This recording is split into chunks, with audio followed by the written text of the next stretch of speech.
Introducing myself. My name is Emma Thompson, and I'm 35 years old. I was born and raised in a small town in Oregon, but for the past decade, I've called the leafy suburbs of Seattle my home. On weekdays, I juggle the hustle of being an account manager at a mid-sized tech firm with the busyness of suburban life. Weekends are usually for catching up on hobbies or sharing a meal with friends. Most people who meet me say I'm approachable, adaptable, and a little quirky. The kind of person who'll strike up a conversation in the grocery store line just because I notice someone's wearing shoes I love. Family has always been at the heart of my world. I married Mark when I was 26, after several years of what felt like the perfect romance. He was thoughtful, attentive, and always made me laugh. Our wedding was intimate, filled with laughter and promises whispered under twinkling lights as the sun set over Lake Washington. I truly believed we were building something lasting, a partnership built on trust, respect, and a shared sense of adventure. Outside of my marriage, my closest confidant has always been Laura Clark. We met on the first day of college at the University of Washington. Two nervous freshmen, both late to our first lecture and already sweating through our shirts. Somehow, that awkwardness cemented a friendship that only deepened with time. Laura is bright, charming, and spontaneous. We've seen each other through every heartbreak and triumph, pizza parties and late-night study sessions, turning into heart-to-hearts. If anyone had ever asked, I would have said she was like family. I've always prided myself on being level-headed in a crisis. At least, that's what I thought. Life, as it often does, loves to test those convictions. I'm not dramatic, nor am I quick to judge. I believe in giving second chances and perhaps naively, in the essential goodness of people. For years, my image of my own life was a storybook one. Happy marriage, close friends, long walks with my golden retriever, Lily, and sharing cups of coffee on the porch as the rain tapped gently on the roof. But sometimes, all it takes is a single moment to shatter years of trust. And when the ground beneath you shifts, you learn what you're really made of. That's my story. The one I never thought I'd have to tell, but the one that changed me forever. The moment I discovered betrayal. It happened on an unremarkable Thursday evening, the kind where nothing in particular should go wrong. Mark had told me he'd be working late again. Another last-minute all-hands meeting at his office downtown. I didn't think much of it. I poured myself a glass of Pinot Noir, took Lily for a leisurely walk, and settled onto the couch with my laptop, prepared for an ordinary night. But as fate would have it, my phone buzzed with a text from Laura. It was just a meme about our old college days, but she'd sent it to both me and Mark in a group chat we'd created for the three of us. Funny, I thought. Mark hated group texts. I glanced at the messages above, and that's when I noticed something odd. The timestamp on Laura's last message showed she'd sent Mark a message just minutes after he'd said he was leaving work. The message was vague and quickly deleted, but a snippet remained in my notification previews. My stomach did a subtle flip. I tried to brush it off, chalking it up to paranoia, but a small, cold stone of doubt had settled. That night, while Mark was in the shower, he'd left his phone plugged in at my side of the bed. I wish I could say I didn't look, but I did. I shouldn't have, but the gut feeling gnawed at me. Impossible to ignore. I unlocked his phone. He'd always said he had nothing to hide. That's when I saw them. Not just one, but dozens of messages between him and Laura. Not about work, nor friendly jokes, but secrets, confessions, plans, words that cut through me like ice. hidden dinners and clandestine meetings, layers of intimacy that never belonged to friendship. I remember the room spinning slightly, the world suddenly off kilter, every sense heightened and dulled at the same time. My hands trembled as I scrolled, reading until the words blurred together, tears threatening at the corners of my vision, but refusing to fall. I felt carved out, hollowed, split between rage and disbelief. How could the two people I trusted most create such a world of deceit right beneath my nose? How could I, miss level-headed, miss trust but verify, miss all the signs? In that moment, every memory replayed with a new tint. Their inside jokes, the nights Laura cut short for errands, the distant look in Mark's eyes I'd excused as stress. I realized that loneliness doesn't always come from being alone. Sometimes it comes from living with those who've already betrayed you. But I didn't scream. I didn't wake Mark, didn't confront Laura that night.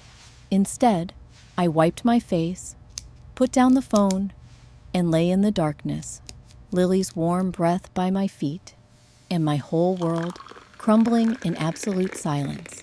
I made a promise to myself right then. If the ground had to give way, I would be the one to decide how I landed. That was the moment I stopped being a bystander in my own life and quietly began to plan my next move. Pain and the choice to stand up. The days that followed didn't blaze with rage like I'd always imagined they might. Instead, time seemed to crawl.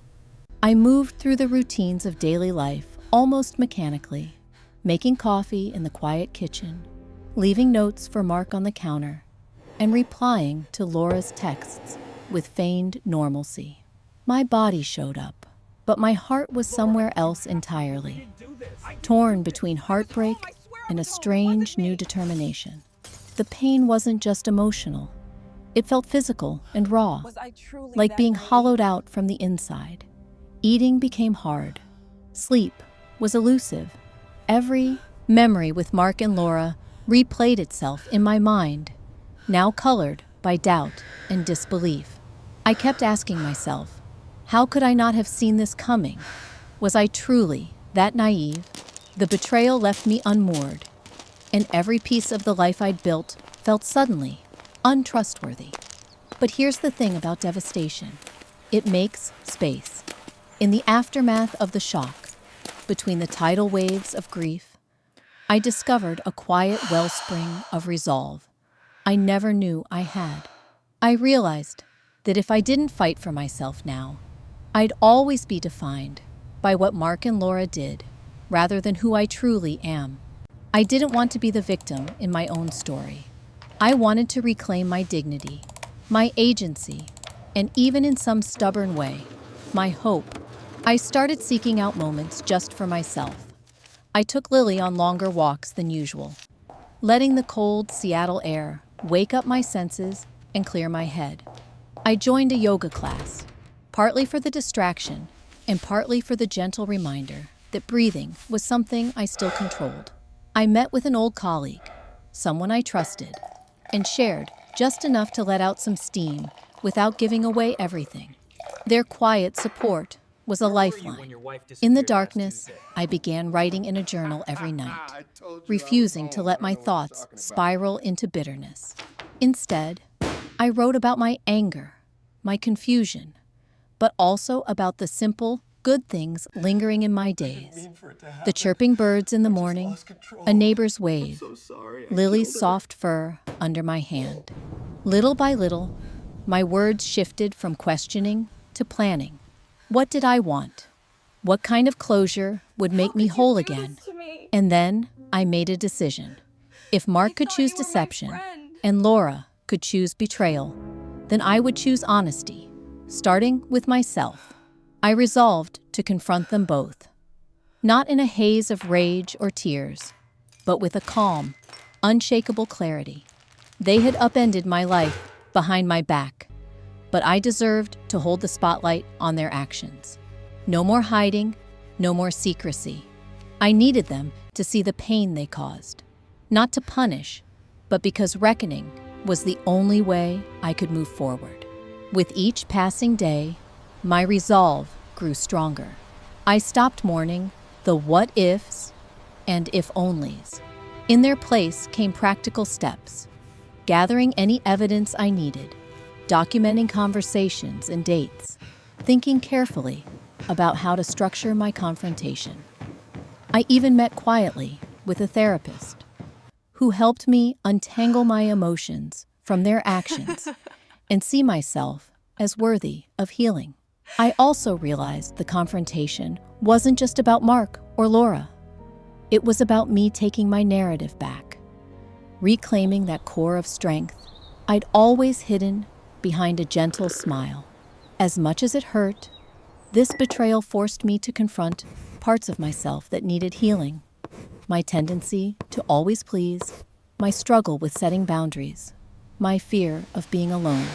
Nights were still hard, but sometimes, after Lily and I walked the dark neighborhood streets, I would look up at the cold stars and think, I survived one more day. Each of those days became a small victory. With every page I wrote in my journal, every boundary I dared to set, even if only quietly within myself, the idea of moving forward felt less impossible. I didn't have a roadmap. What I had was determination and a promise to myself. I wouldn't stay silent. I wouldn't hide in shame. And my life would not be defined by the worst thing that had happened to me. In a world that had shifted suddenly and without warning, I was determined to plant my feet firmly on the next solid ground I found and stand. This was the beginning of forging a new sense of self from the ruins. And even as pain lingered, I could sense the first glimmers of power awakening within me. My life had been derailed, but I was no longer afraid of facing the aftermath. This, I decided, would be my fight, and I was ready to see it through. Gathering evidence, once the initial flood of shock and pain began to recede, my mind sharpened into something colder and strangely purposeful. It was like I'd been standing in fog, and, suddenly, a brisk wind cleared the air. If I truly wanted to confront Mark and Laura, not as a victim, but on my own terms, I knew I needed more than just wounded feelings. I needed facts. I needed proof. The process started with a single question. What did I actually know? And what could I find? I wasn't a detective. I was an account manager, someone who made her living tracking sales calls and organizing numbers, not sniffing through secrets. But that oddly helped. Order and method comforted me. Even when chaos thundered through my life, I sat down at my laptop with a blank spiral notebook, writing, "Find the truth, no shortcuts," at the top of the page. It was almost laughable, but in that moment, giving myself a mission, even an impossible one, was what kept me from falling apart. Step by step, I began piecing together the hidden patterns from months, maybe years, I'd ignored. The messages on Mark's phone were the most damning, but I didn't stop there. I screenshotted everything: dates, times, conversations, the too familiar tone in Mark's replies to work emergencies that curiously lined up with nights Laura's messages went silent to me. I made a practice of emailing these screenshots to a private, newly created account. Coldly, I changed all my passwords, deleted browsing histories, charted every instance that set my nerves alight. I remembered Laura's phone calls that used to end abruptly, or the emergency late-night visits from Mark to the office. I dug out my old calendars and scoured them for correlations. Sure enough, client dinner for Mark, girls' night for Laura, same evening. Out of innocent half-truths, patterns began to emerge, like the lines of a map traced in disappearing ink. Small details became critical. I found receipts in jacket pockets, 2 glasses of wine, entrees at Restaurants neither of us liked. A hotel booking at a town outside Seattle. Billed on a day Mark swore he was handling a crisis at work. Bank records reflected odd double billing, tiny indiscretions anyone else might have overlooked. Emails yielded more. Vacation days overlapping, ride shares split between two addresses, notes hurriedly deleted or left in the trash folder. Every piece of evidence sharpened the ache, but also formed the walls of my resolve. This wasn't just about betrayal now. It was about establishing an undeniable record that would stand if my memory wavered, if my confidence buckled under confrontation. But searching for evidence came at a cost. Each revelation was a fresh wound. There were nights I sat shaking, exhaustion and disgust, threatening to sweep away my composure. I became hyper-vigilant, double-checking every lie, rereading benign messages for subtext. It was lonely work, the house suddenly cavernous, filled with echoes of laughter that now felt like cruel jokes. Still, I pressed on, stubborn and methodical. I needed the truth, however raw and ugly. There was also fear that I'd pushed too far, that Mark or Laura would sense my suspicion and tighten their guard. Fear of what would happen if I discovered something that upended even my worst nightmares. And worst of all, a lingering fear that, in some twisted way, this quest for truth had become the only anchor I had left. One night, while organizing my cache of digital proof, I heard Mark outside the bedroom. My heart raced. Would I have the courage to finish what I'd started? Would I ever be able to say, I know with certainty, not just accusation?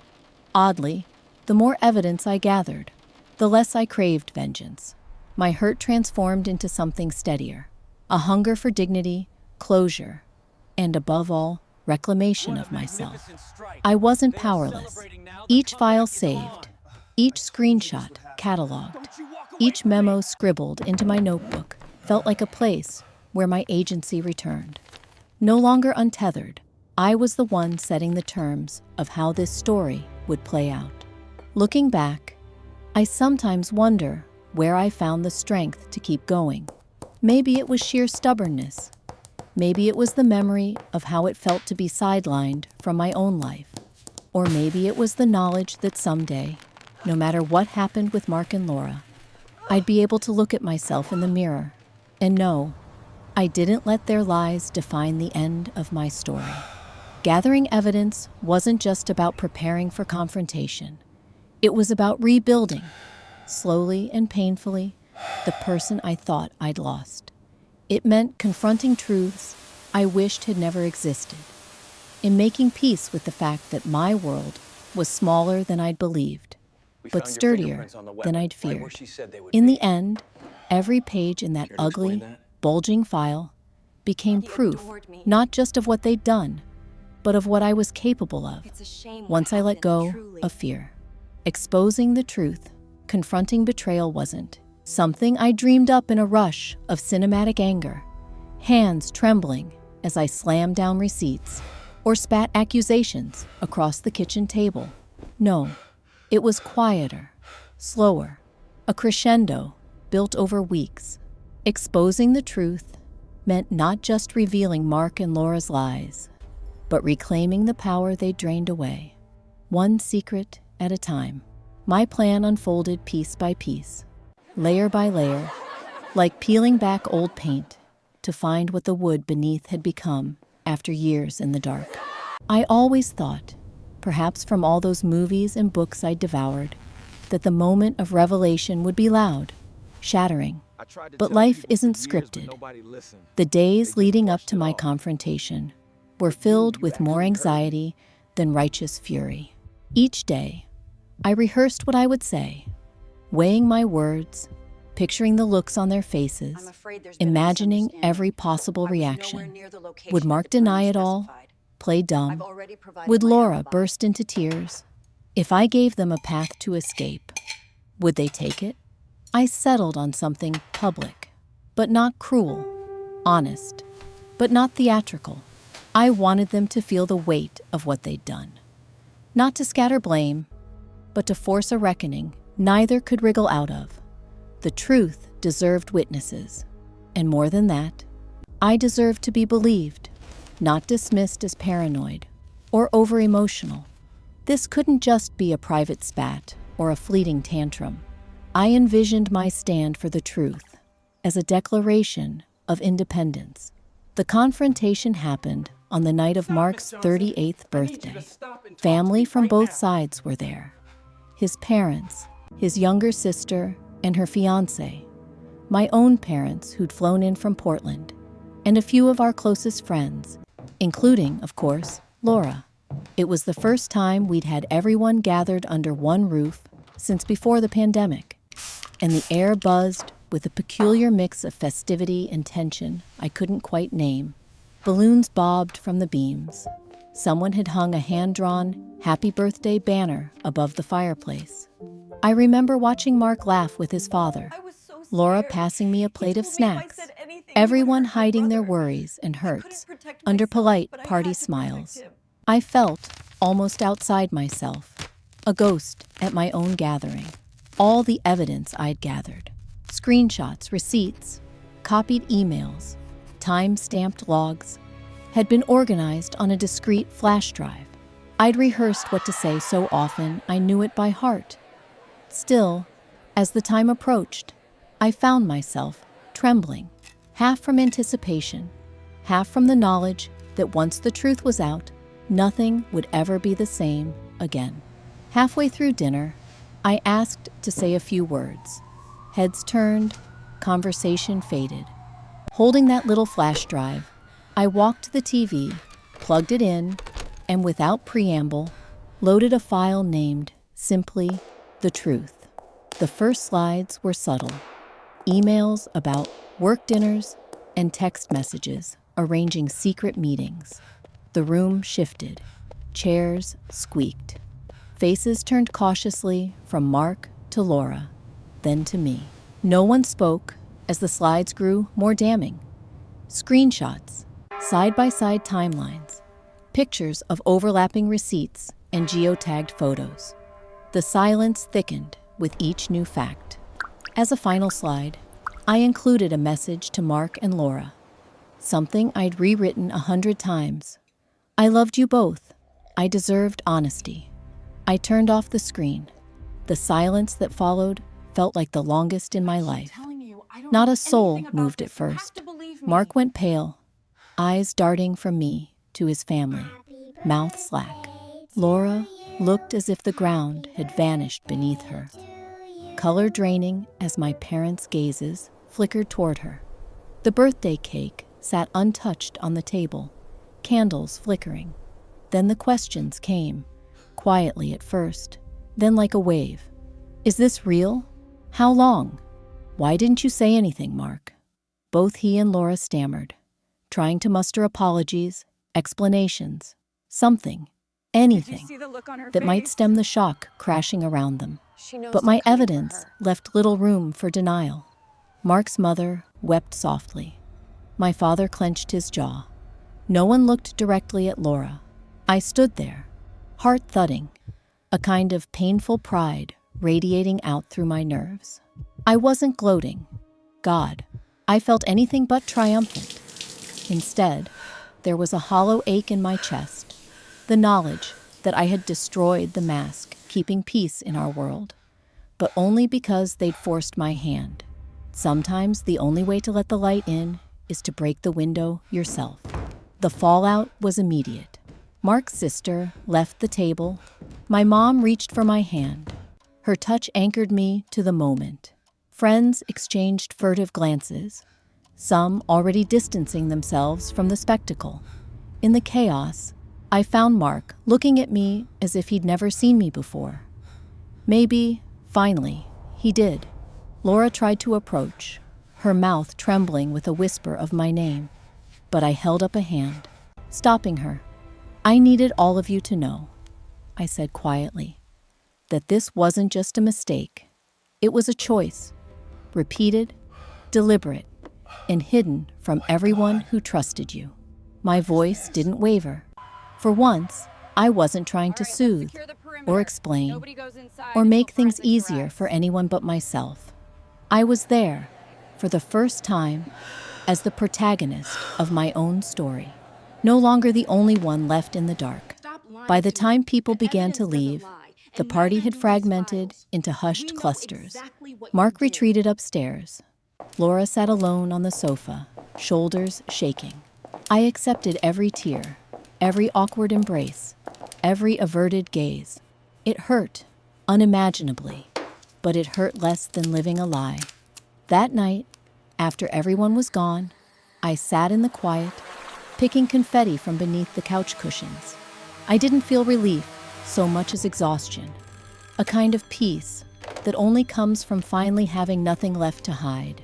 I knew the hardest days were still ahead, dividing a life, answering questions from family and friends, facing the silence where laughter once lived. But I knew, too, that I had done the right thing, not for revenge, but for freedom. Exposing Mark and Laura had nothing to do with humiliating them, and everything to do with reclaiming my dignity from their secrets. I'd chosen the moment, shaped the narrative, and somehow survived the storm of truth I'd unleashed. That's the paradox of betrayal, isn't it? The pain of unveiling it is nothing compared to the poison of letting it fester, unseen. That night, as Lily curled at my feet, I realized I'd begun the process of healing, not because I'd won, but because I'd finally stopped hiding from my own reality. The truth was ugly, raw, and humiliating for us all. But it was, at last, mine to own, and nothing and no one could ever take that away from me again. The cost of betrayal. In the days and weeks that dragged out after the truth came crashing into the light, everything I thought I knew about my world demanded re-examination. If I once believed heartbreak would arrive with fireworks, fury, and screaming, the real thing unfolded far more slowly, like a persistent, icy ache that sat in my bones, refusing to leave. Oddly enough, it was the quiet after the storm that proved the hardest to survive. In the beginning, there was a numbing silence. Mark and Laura, each so central to my life for years, suddenly became ghosts in my own house and mind. Mark, in particular, seemed to shrink. The man I'd loved and built a life with, his warmth, his endearing quirks, his late-night laughter, vanished almost overnight. Shame hung on him like a heavy winter coat, and he dealt with it by retreating entirely. We moved around each other almost wordlessly. He'd wake early, leave for work, and come home late, no longer offering the little gestures that had been our rituals: the morning coffee, the shared glance when a favorite song played on the radio, even the mundane back and forth over what to have for dinner. Laura drifted further yet, her absence echoing in all the places we'd once shared confidences. Our old messaging threads went silent. No memes, no check-ins, no laughter about shared memories. But the cost of betrayal is never limited to lost relationships, or even to broken trust. It permeates everything: how you walk through the world, the way you hold yourself, and even the smallest decisions. I became watchful and wary, second-guessing everything. Each phone notification, each lull in conversation, each seemingly innocuous comment from friends or family. I started journaling compulsively, chronicling my days, not just to process feelings, but as a feeble attempt to map the contours of my newly unstable reality. I didn't trust my own memory, much less anyone else's intentions. There was, however, a social price to pay as well. Word of what had happened trickled out, sometimes in sharp whispers that curled around the edges of gatherings. Even among people I'd formerly considered friends, Some rallied to my side, offering comfort that rarely matched the intricacy of my pain. Others, caught in the awkwardness of divided loyalties, distanced themselves. Holidays that had once brimmed with warmth and laughter now carried a cold edge. Half the invitations missing, mutual friends, awkwardly unsure which side to take. Perhaps the cruelest price was the feeling of humiliation.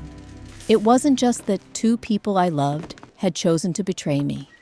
The greater wound came from realizing how public the fallout was.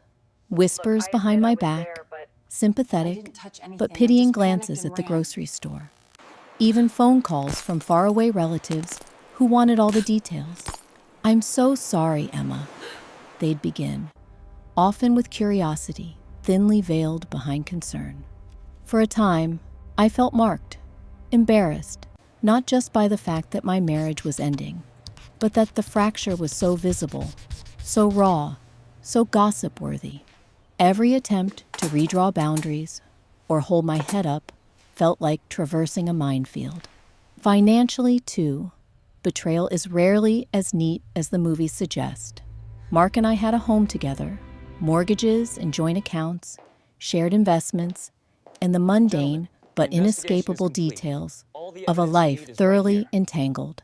Now, each of those things became a negotiation. Who would keep the house? Would we sell? What about our dog, Lily?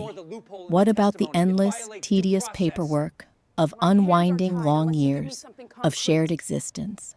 Some nights I lay awake, staring at the ceiling, fraught with anxiety over the practicalities. The money, the forms, the endless emails to lawyers. It was overwhelming in a way heartbreak alone could never be. And all the while, there was a spiritual toll, too. A gnawing question that crept into the corners of every day. Could I ever fully trust again?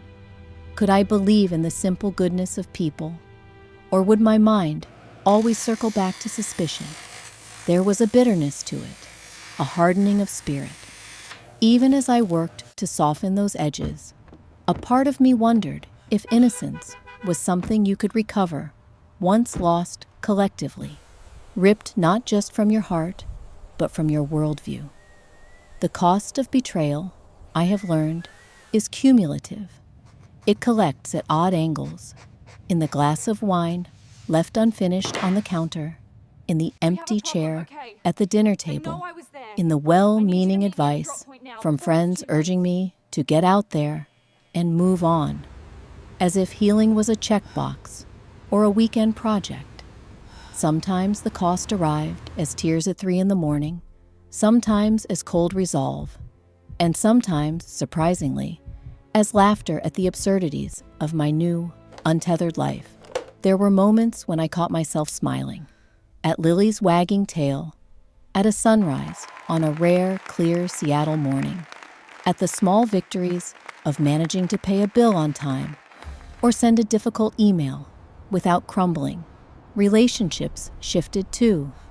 Some deepened in ways I didn't expect. My mother, often reserved, made weekly phone calls just to listen. My colleagues, sensing change, left flowers on my desk or quietly shuffled some of the workload my way. New friendships blossomed in unlikely places, often with people who themselves weathered heartbreak and could recognize the storm in my eyes. I learned what vulnerability meant in practice, not theory, feeling the sting and the relief of letting others see me wounded and imperfect. But perhaps the most fundamental cost, and paradoxically, the greatest gift, was the shift that betrayal forced in my own self-perception. I could no longer escape painful truths about the ways I'd avoided conflict, the times I'd ignored red flags out of fear of confrontation, the habits I'd developed to preserve comfort over honesty. I saw, more clearly than ever, that recovery wasn't about getting back to the woman I'd been, but about growing into someone who could acknowledge pain without letting it harden my heart.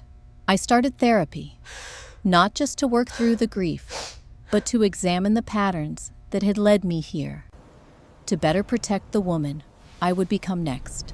Sometimes, at the worst moments, I raged privately against Mark and Laura, but more often, my anger turned inward, at my own willingness to believe, at the ways I'd abandoned parts of myself to serve the ideals of marriage and friendship. Then there were calmer moments, when I found a strange dignity in surviving, in not falling completely apart, even when I felt like a house built on sand. There was also, of course, a cost to hope. You can't witness the collapse of the life you'd planned and not feel hope quiver at its foundations. For a time, I swore off any thought of new relationships, focusing instead on building a life that could stand on its own. I made new routines: early morning yoga, journaling by candlelight, regular dates with myself to favorite coffee shops or solo movie nights where I could cry or laugh without fear of someone else's judgment. In its own way, that solitude was both punishment and liberation, a bittersweet reminder that my happiness at its core would have to come from within. Yet in the aftermath, I found grace in unexpected places. I developed a fierce loyalty to myself and to the truths I'd uncovered. Betrayal cost me my naivete, my marriage, and many of the dreams I'd once held tight. But it gave me a clear understanding of my strength, too, a knowledge that I could survive the unspeakable, confront the unthinkable, and emerge, if not unscathed, then at least unbroken.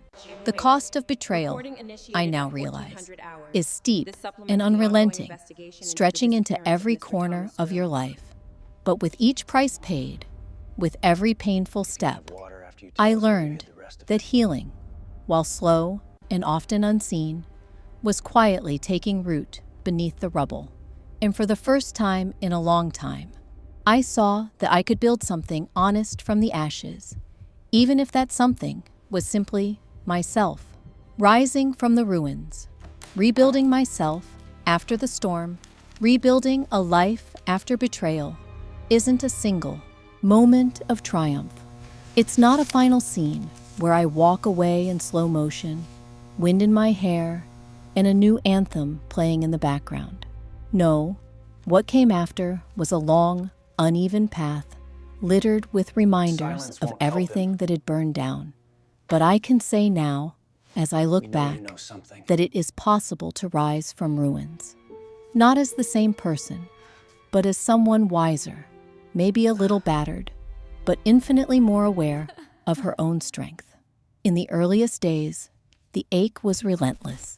There were mornings when my chest felt raw, as if my heart had been scraped clean. Memories haunted strange corners of the house. The dented pot Mark favored for weekend stews. A dog-eared novel from a book club Laura and I never finished. The old hoodie that still held a shadow of his cologne. Grief makes ordinary things feel like landmines. I started by clearing obvious reminders, packing away wedding photos into a cardboard box and slipping the ring off my finger. These rituals didn't heal me, but they made space for something new, even if that was just blankness. The process of piecing myself together started small. I made it a rule not to say cruel things to myself, not to torture myself with endless what-ifs, or let the past poison every new hour. It's astonishing how hard that discipline was. Self-blame is sticky. It begs to be cradled, to be the reason things fell apart. Even as I worked with my therapist and poured my heart out in journals, I clung to the idea that if I'd only done something differently, maybe nothing would have happened at all. My therapist asked, kindly but firmly, "But Emma, do you really believe one perfect move would have made deception impossible?" That question sat with me for weeks, finally breaking a dam. Healing could begin only when I let go of the fantasy that I had been able to control everything. There were days of real regression. After particularly lonely evenings, I sometimes caved in and texted Mark, or scrolled through Laura's old social posts, despite myself searching for clues or explanations I'd missed. The pain would hit all over again, a dull punch of shame and old hope resurfacing. But each time, I talked myself through it. This is normal, I'd write in my journal. It hurts, and it's okay that it hurts. But I'm still here. Building new routines was my safeguard. I got up early, sometimes before dawn, to walk Lily by the lakeshore. The cold air and quiet helped organize my thoughts. The dog's uncomplicated joy, a rebuke to my spiral of bitterness. I cooked for myself again. Simple things like oatmeal, salmon with rosemary, roasted vegetables. At first, sitting down to a solo meal in the home I'd once shared was nearly unbearable. But over time, these moments grew easier, even precious.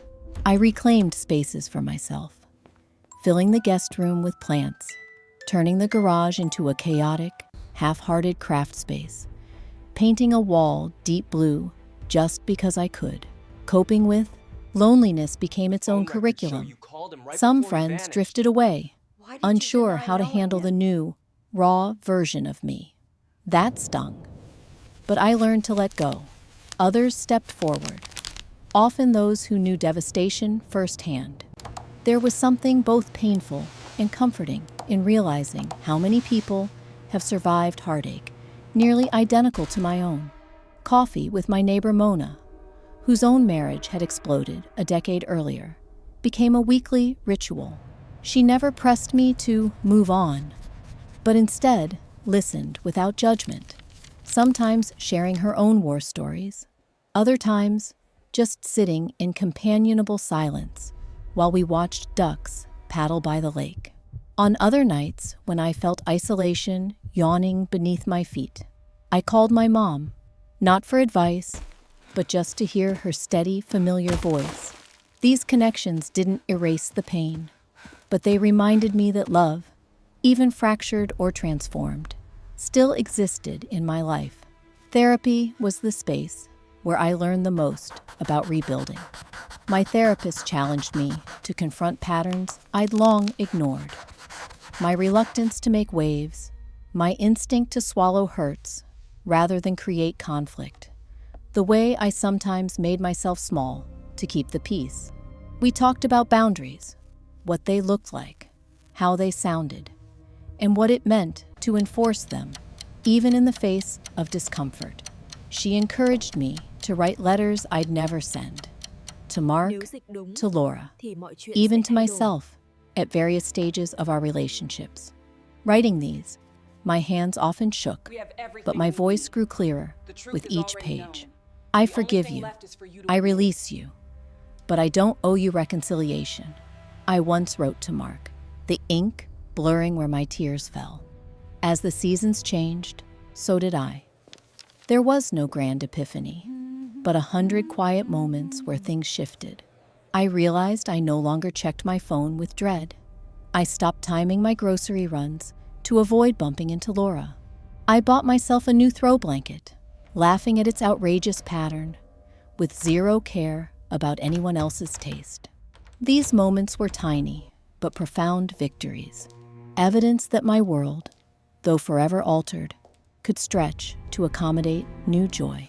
Eventually, freedom arrived, not all at once, but in gentle increments. I allowed myself hope again, tentatively at first, then with growing confidence. I began saying yes to new invitations, not as a pledge of readiness for romance, but as a commitment to possibility. Wine nights with colleagues, museum strolls on rainy Saturdays, a pottery class where I mostly made lopsided bowls, but met Julia, who became an unexpected friend. These weren't escapes, but acts of reclamation, the restoration of an identity independent of what I'd lost.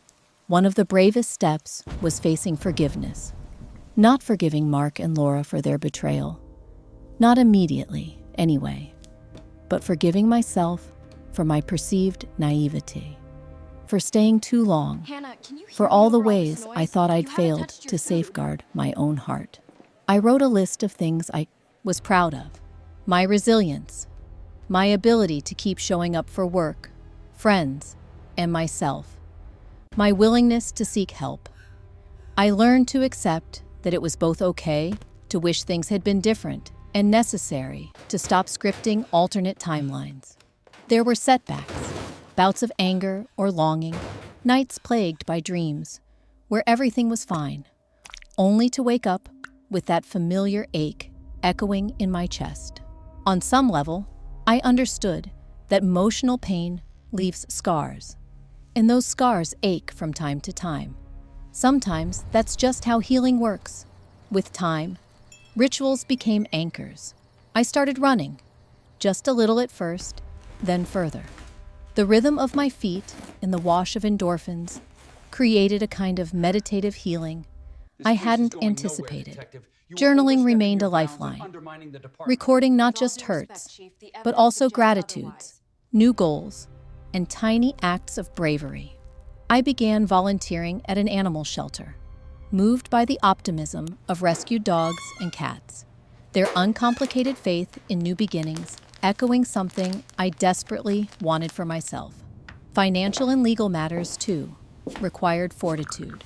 I squared my shoulders, met with lawyers, sorted joint accounts, and eventually sold the house. The day I packed my car and watched the familiar front porch recede in my rearview mirror, I cried with grief, but also relief. A chapter had ended, and however much it hurt, there was grace in the finality. Setting up in a sunny, smaller apartment, hanging my own art, and arranging books exactly how I wanted. Felt like exhaling after holding my breath underwater for too long. Slowly, my internal dialogue softened. Instead of berating myself for lost years, I began to acknowledge my courage in confronting the truth, in refusing to be defined by other people's choices. There's power in survival, more so in thoughtful transformation. Look how far you've come, I would remind myself during moments of doubt, recalling what it felt like at the worst point, how getting out of bed, taking care of Lily, even returning a text, felt almost impossible. Perhaps the hardest lesson was making peace with uncertainty. I had to let go of needing everything to make sense. Some wounds, after all, refuse neat explanations. I learned to accept the questions without answers, the why and the how and the what if. Instead, I focused on building a self that didn't need certainty to feel safe. Along the way, I found unexpected delights. Lily's devotion never wavered. Animals have a way of loving, purely, unconcerned by the fault lines in our lives. I read widely, discovering poetry, essays, and memoirs that spoke to my grief and hope. Travel became a new aspiration, not as an escape, but an exploration. A solo weekend at the coast, a day trip to art galleries, all became small monuments to the person I was becoming, proof that solitude need not mean loneliness. As I continued to rebuild, I explored forgiveness in layers. For a while, I fantasized about some sort of closure, a perfect conversation with Mark and Laura, sincere apologies all around, a clean emotional ledger. Life, though, rarely supplies such symmetry. Forgiveness turned out to be something less dramatic and more personal, an untying of myself from their choices, a refusal to let their betrayal dictate the next chapters of my own life. I realized that forgiveness didn't mean reconciliation or trust, but choosing to stop carrying resentment like a second skin. Bit by bit, the burden lightened. In time, I surprised myself by starting to dream again. Not of the same future I'd once imagined, but of new, undefined possibilities. Some dreams were practical, expanding my career, developing my own hobbies, putting aside savings for my next adventure. Others were quietly ambitious, like perhaps one day opening a small business or writing a book about survival, not for revenge, but for understanding. The act of wishing, of aiming for something beyond mere survival, felt radical after so much loss. What remains with me most is gratitude for my own perseverance. I know, now more than ever, that pain does not last forever, and that beyond heartbreak lies the sturdy, if slow, foundation of renewal. I tried, and continue to try, to approach my life with kindness, not just to others, but to myself. There are days when the past aches, yes, but also days thick with laughter, with possibility, with an assurance that I am enough as I am. Every scar is evidence, not just of injury, but of healing. If I could speak to the Emma who lay awake in those first brutal nights, I'd tell her this: you will survive, and more than that, you will grow. The shattering isn't the end. You are allowed joy, and love, and trust again, in your own time and your own way. You won't forget what happened, but its grip will loosen. And in those loosened spaces, courage and hope will take root. Rebuilding is ongoing. I don't pretend that I am finished, or that my story is now tidy. But each day, I choose honesty, boundaries, and new beginnings. That is how I honor the pain, by transforming it, not by erasing it. And perhaps that's the truest gift of surviving betrayal. Not just that I found the will to stand up again, but that I discovered in myself an unbreakable core, one that will not be defined by someone else's lies, but by my own acts of truth and relentless hope. This, above all, is what it means to rise from the ruins, to rebuild not in spite of sorrow, but with it as the fertile ground from which a new story grows.